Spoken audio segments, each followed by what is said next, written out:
रात के 2 बज गए, सब सो गए। थाईलैंड वाले भी सो गए, लेकिन हम नहीं सो। हम अभी भी फिर रहे हैं, सब शो वगैरह हो गए। तो ज़्यादा रश था हैप्पी न्यू ईयर की वजह से। हैप्पी न्यू ईयर की वजह से ज़्यादा रश था। तो अभी कल हैप्पी न्यू ईयर होकर ख़त्म हो गया, वो भी इतना ज़्यादा रश नहीं है।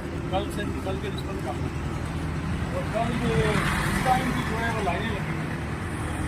अभी सब लोग थाईलैंड में सिर्फ अय्याशी है, अय्याशी और फिर अय्याशी। यहाँ पे और कुछ भी नहीं होता। और यहाँ पे जो मुसलमान है वो मैं तो यही कहूँगा यहाँ में ना आए। यहाँ पे उन्हें आने का कोई फायदा नहीं। यहाँ पे अपना ईमान ही खराब कर रहे हैं। हमें पता हम कैसे फिर रहे हैं।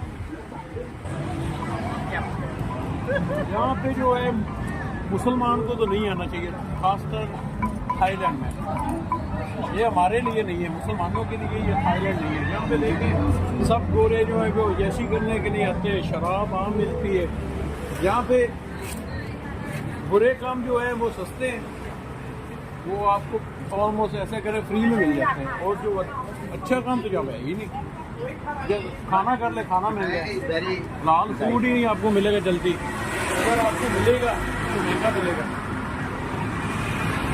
बहुत ज़्यादा महंगा। इस तरह का थाईलैंड को दबा ही मारे।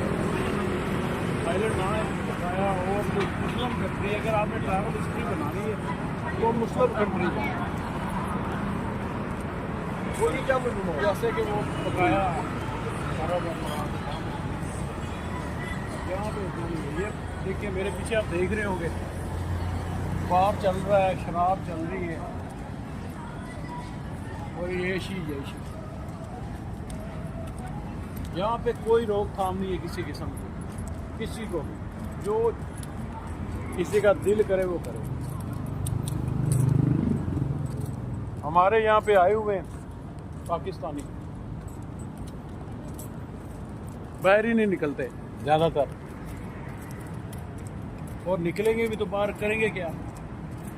कुछ भी नहीं। या तो यहाँ पे गुनाह करेंगे या रूम में बैठे। और यहाँ पे देखने को क्या है? बेहयाई है, वो जाके बाहर देखें। और यहाँ पे कुछ और भी नहीं है देखने को। या तो होता है ना कि आप जहाँ पे कोई ऐसी जगह हो जहाँ पे चलो कोई बुराई ना हो, जहाँ पे कोई गलत काम ना होते हो, तो फिर तो ठीक है, फिर तो आप वहाँ पे जाएँ। यहाँ पे आपको हर तरफ बेहयाई नज़र आएगी, हर तरफ आपको गुनाह ही गुनाह मिलेगा करने।